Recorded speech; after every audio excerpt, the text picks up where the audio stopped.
Bonjour à tous. Aujourd'hui, en mois de novembre, j'ai décidé de vous faire une vidéo sur la proposition d'accompagner émotionnellement toutes les personnes qui ont envie de dire adieu à la cigarette. Alors encore une fois, les fleurs de bac n'ont pas d'action directe sur l'addiction, sur l'arrêt du tabac, mais c'est surtout l'accompagnement émotionnel, c'est-à-dire comment je traite moi l'information du fait d'avoir envie aussi de changer d'habitude, d'arrêter de m'en vouloir si à chaque fois je replonge, hein, parce que vous savez que des fois on n'arrête pas une fois de fumer et on n'arrête pas qu'au mois de novembre, parce qu'on sait que c'est le mois sans tabac, mais des fois ça concerne aussi beaucoup d'entre nous sur différents aspects. Et tout ce qui va être caractéristique émotionnelle et comment on va pouvoir aussi accompagner. Alors évidemment, je fais toujours un warning pour ceux qui ont besoin d'arrêter de fumer. Peut-être que vous allez voir votre médecin traitant, peut-être que vous allez voir votre addictologue, et on ne fait pas, entre guillemets, de vidéos. Je ne fais pas de vidéos de façon très ciblée, donc ça va être très généraliste ce que je vais dire. Il y en a qui vont dire moi ça m'intéresse pas, je n'ai pas du tout ce type d'émotion, donc vous allez prendre ce que vous avez envie de prendre. J'ai mon témoignage personnel, j'ai arrêté de fumer en 2000, donc nous sommes en 2023 et c'était un 2 novembre, donc voilà, ça fait pile 19 ans et voilà, c'est... Qu'est-ce que je raconte 2023? Ça fait pas 19 ans? Si, c'est ça. Non, ça fait 23 ans. Je dis n'importe quoi. 23 ans, et du coup je m'entendais parler, je me dis mais qu'est-ce que je raconte là? Non, ça fait pas 20 ans, ça fait 23 ans, et l'année prochaine ça fera pile 24 ans, et j'ai fumé pendant 24 ans. Et je fumais personnellement un paquet par jour.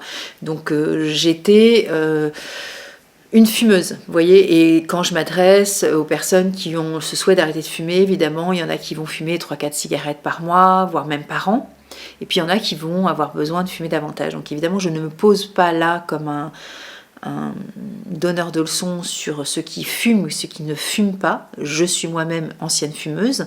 Par contre, dedans, vous irez piocher peut-être une fleur, peut-être pas du tout. Et puis peut-être que ça donnera juste des renseignements. Voilà. Donc je vais vous en citer 7 et je vais commencer par... laquelle? Parce qu'il y en a plusieurs et il y en a une qui particulièrement pour moi a été très très déterminante. Alors je me lâche, hein, je vous donne aussi mon exemple personnel et vous verrez aussi ce que vous avez envie de faire par rapport à ça, mais je la donnerai à la fin. Je vais commencer par celle-ci, impatience.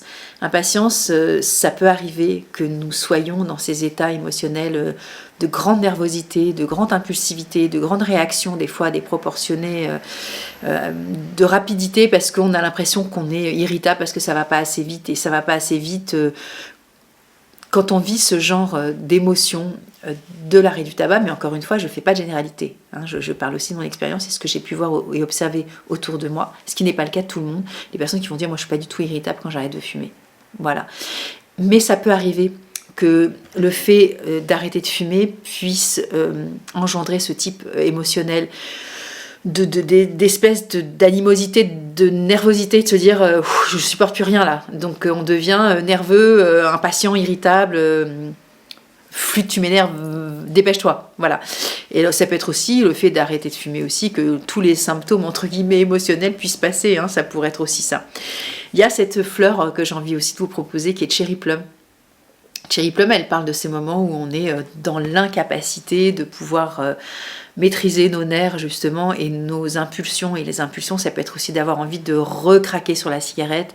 Si on avait dit par exemple que, voilà, qu'on mettait un terme à une certaine date, et puis vous voyez, souvent on a une vie sociale, hein, on a des copains, on a des gens qui fument autour de nous, et puis lorsqu'on est dans ces moments de grande vulnérabilité, eh bien, on peut être sous cette espèce de pression interne de se dire, voilà, je suis au bord d'avoir envie de replonger en fait.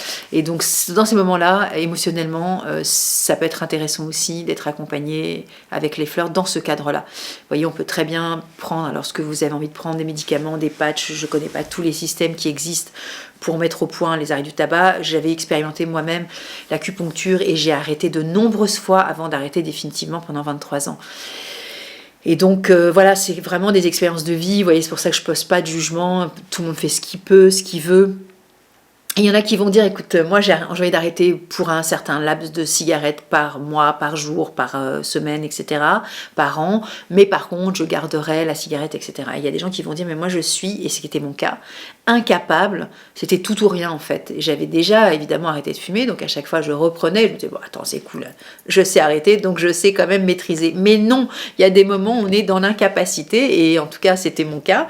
Moi je passais de 1-2 cigarettes à ça y est, ça c'était reparti en fait, vous voyez, et c'était très complexe pour moi aussi, pour pouvoir aussi être accompagnée sur le plan émotionnel, parce que forcément ça jouait sur mes nerfs, sur ma capacité à pouvoir justement être calme, sereine, et puis être à peu près normale, comme quand j'étais avec accompagner la cigarette alors que j'en avais plus envie, mais malgré tout bah j'y arrivais pas en fait, et donc c'est aussi en tout cas ça a été la dernière fois il y a 23 ans où ça a été vraiment le plus déterminant pour moi, c'est cet accompagnement émotionnel.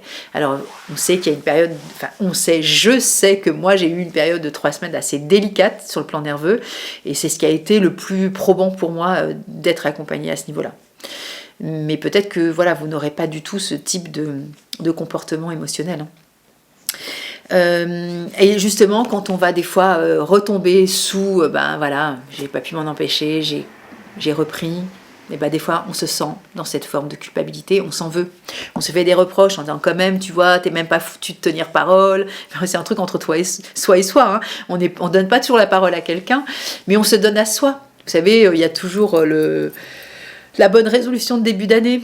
Et du reste, j'en parlais à des professionnels de santé qui sont au comptoir, hein, comme des pharmaciens, et je leur demandais quand est-ce que c'est pour vous, est-ce que c'est plus au mois de novembre quand on arrête de fumer ou pas, sur les demandes, en particulier des prescriptions médicales, etc. Et ils m'ont dit non, pas nécessairement. Donc vous voyez, voilà, je ne sais pas ce que vous ferez de cette vidéo, en tout cas elle va rester là, donc vous pouvez la regarder à n'importe quel moment de l'année.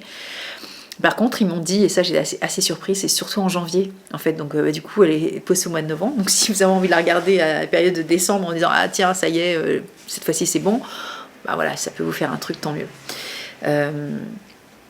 Et donc voilà, cette culpabilité de se dire en fait on va se traiter de tous les noms parce qu'on n'est pas capable selon nous d'honorer notre contrat interne en fait, hein.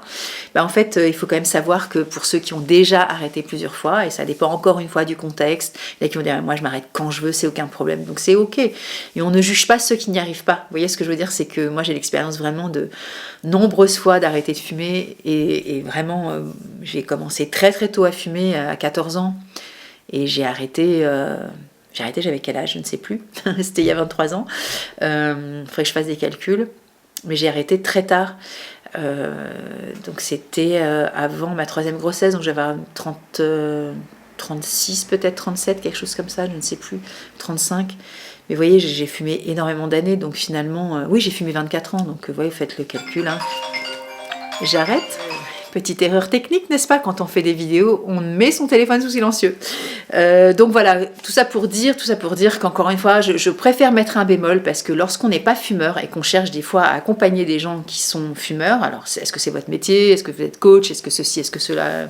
Pour renseigner pour votre mari, votre copain, votre fils, votre sœur, j'en sais rien. Arrêtons aussi de projeter notre propre histoire sur celle de l'autre.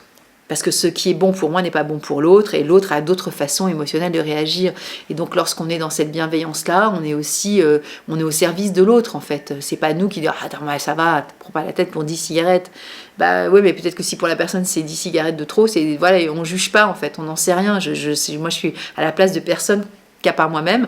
Donc à partir de ce moment-là, je vous propose différentes façons de voir les choses et ouvrir votre champ de conscience. Mais c'est pas moi qui évidemment vais faire quoi que ce soit, et les fleurs c'est vous qui allez décider de les prendre ou pas, d'expérimenter ou pas cet accompagnement émotionnel. Ensuite, il y a des moments où on peut être dans ce côté youp la boum, tout va bien, je fais comme si tout allait bien, puis en fait je suis extrêmement inquiet, angoissée à l'intérieur, et c'est des fois cette cigarette aussi qui fait que j'ai le souvenir de moi par exemple quand j'avais des coups de téléphone un peu particuliers à passer du type banquier, etc. Ça me mettait quand même en grand désarroi, et c'est dans ces moments-là que j'avais besoin de cette cigarette pour passer mon coup de téléphone. Et c'est typiquement cette fleur agrimony, vous voyez, quand on a vraiment besoin d'une petite béquille pour se sentir plus à l'aise. Ouais ça va, je peux appeler mon banquier, parce que je me sentais un peu soulagée d'avoir ma cigarette à la main. et cette forme de détente que je retrouvais dans la cigarette qui me permettait aussi de me sentir plus à l'aise. Et Agrimony, c'est vraiment ce masque aussi qu'on peut porter social ou pas, ou social avec soi aussi, hein, d'avoir aussi des fois envie de faire le tampon sur ce qu'on ressent à l'intérieur. Bah, du coup, moi, c'était par exemple l'inquiétude d'appeler mon banquier. Je reprends cet exemple parce que c'est ce qui m'est venu à l'esprit au moment où j'ai voulu parler. Et je me souviens de ça, en tout cas, je ne me rappelle plus toujours si c'était de banquier, mais je veux dire même des conversations un peu houleuses, ou etc. C'est ça aussi que j'allais chercher en fait finalement dans cette cigarette. Et du coup, avec les fleurs de bac, puisque je les ai découvertes il y a 25 ans, vous voyez, j'ai arrêté de fumer il y a 23 ans, donc 2 ans après ma connaissance des fleurs, et c'est aussi pour ça que si ça se trouve, j'aurais rencontré les fleurs il y aurait plus longtemps, j'aurais peut-être arrêté avant, j'en sais rien. En tout cas, j'avais envie de faire cette expérience-là. Et du coup, j'ai réussi à gérer mon émotionnel du quotidien avec tout ce qui pouvait m'arriver de compliqué, a priori dangereux pour moi, et ne plus avoir cette forme de béquille avec la cigarette que je retrouvais. Et donc j'ai aussi fait tomber le masque du t'as pas besoin de ça pour aller bien. Vous voyez ce que je veux dire? Donc on est là-dessus. Ensuite, une autre fleur, Walnut, qui parle de cette notion de vulnérabilité. Quand on est par exemple avec les autres qui fument, justement, on est dans un groupe social avec des amis, des collègues de boulot, des gens qu'on voit dans la rue, des fois même quand on est en train de regarder un film des années 70 où on fumait beaucoup dans les films de Claude Sautet et compagnie, dont je suis issue de la génération des fumeurs dans la voiture, dans l'avion, partout. Hein. J'ai 60 ans, donc forcément j'ai vécu toutes ces périodes-là aussi. Des fois, juste de regarder un film, quelqu'un qui fume, on n'a qu'une envie, c'est de se dire « moi j'ai aussi envie de fumer ». Alors Walnut, elle nous permet d'être moins perméable à ce qu'on ressent, à ce qu'on voit, et de se dire « ok, reste comme tu es, tu avais décidé de le faire, et reste focus sur ce que tu as envie d'acter, hein, c'est-à-dire voilà, diminuer, arrêter, etc., ou stopper définitivement, et après de plus être aussi impacté par tout ça ». Vous voyez, c'est-à-dire qu'on sera plus comme on dit, être comme une éponge, c'est-à-dire qu'on absorbe aussi ce qu'on voit et ça nous influence. On n'a pas à être influencé normalement. Si on prend une décision, on doit se caler là-dessus et tout ce qu'on pourra faire après comme soirée, etc., on sera peut-être moins vulnérable. On pourra dire peut-être, non, écoutez, allez dehors si vous voulez fumer, moi je reste ici, etc. Vous voyez, ça n'aura pas d'incidence, même l'odeur peut-être, etc. Ensuite, je vais vous quand même parler de l'avant-dernière qui est White Chestnut, qui est la rumination de l'esprit, les obsessions de cette envie aussi qui va revenir de cette cigarette auquel on aura tout le temps envie de penser alors qu'on n'a plus envie. On se dit arrête, arrête, arrête, mais on ne peut pas s'empêcher en fait. Donc cette fleur, elle nous aide vraiment à lâcher au niveau aussi de nos pensées, de notre cerveau qui va être tout le temps dans ce ressassement, vous savez, à cette recherche permanente dans l'esprit. Et enfin, la dernière qui a été pour moi la plus caractéristique en fait, c'est vraiment Star of Bethlehem. C'est celle-ci qui m'a aidée à faire le deuil de la cigarette. En fait, j'ai dit au revoir au tabac, comme je disais au revoir à une vieille copine parce que j'adorais fumer. Et c'est celle-ci qui m'a carrément libérée totalement. À mon sens, mais peut-être que c'était plusieurs fleurs en même temps, parce que j'en ai pris un certain nombre de celles-ci, mais pas toutes. J'ai pas pris Agrimony. Par contre, j'en ai pris une que j'ai pas mis dedans. Et du coup, celle-ci, ça m'a vraiment fait prendre conscience, au-delà du fait de la prendre. Arrête, Omalette, tu fais bouger la caméra. C'est d'avoir une conscience. Alors, encore une fois, ça va peut-être pas parler à tout le monde, de se dire qu'en fait, moi, je devais voir de moi cette Nathalie auquel je devais faire face comme une forme de deuil, c'est-à-dire je n'aurais plus cette Nathalie fumeuse, et j'ai dit adieu à cette Nathalie fumeuse. Et je sais que lorsque j'en parle avec certaines personnes que j'ai pu accompagner ou j'ai eu des discussions à ce sujet-là, qui me disent mais moi j'ai pas envie de faire le deuil.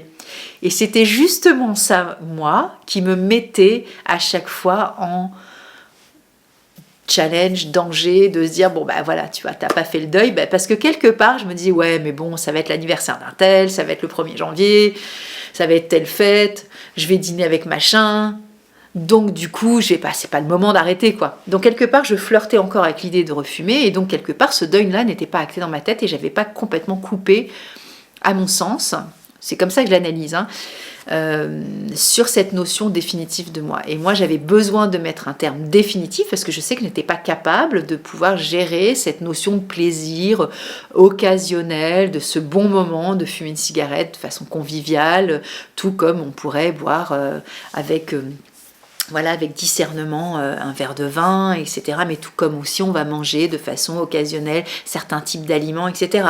Et bien pour moi à l'époque, ce n'était pas possible. Et alors là maintenant on me paierait que je ne voudrais même pas toucher une cigarette.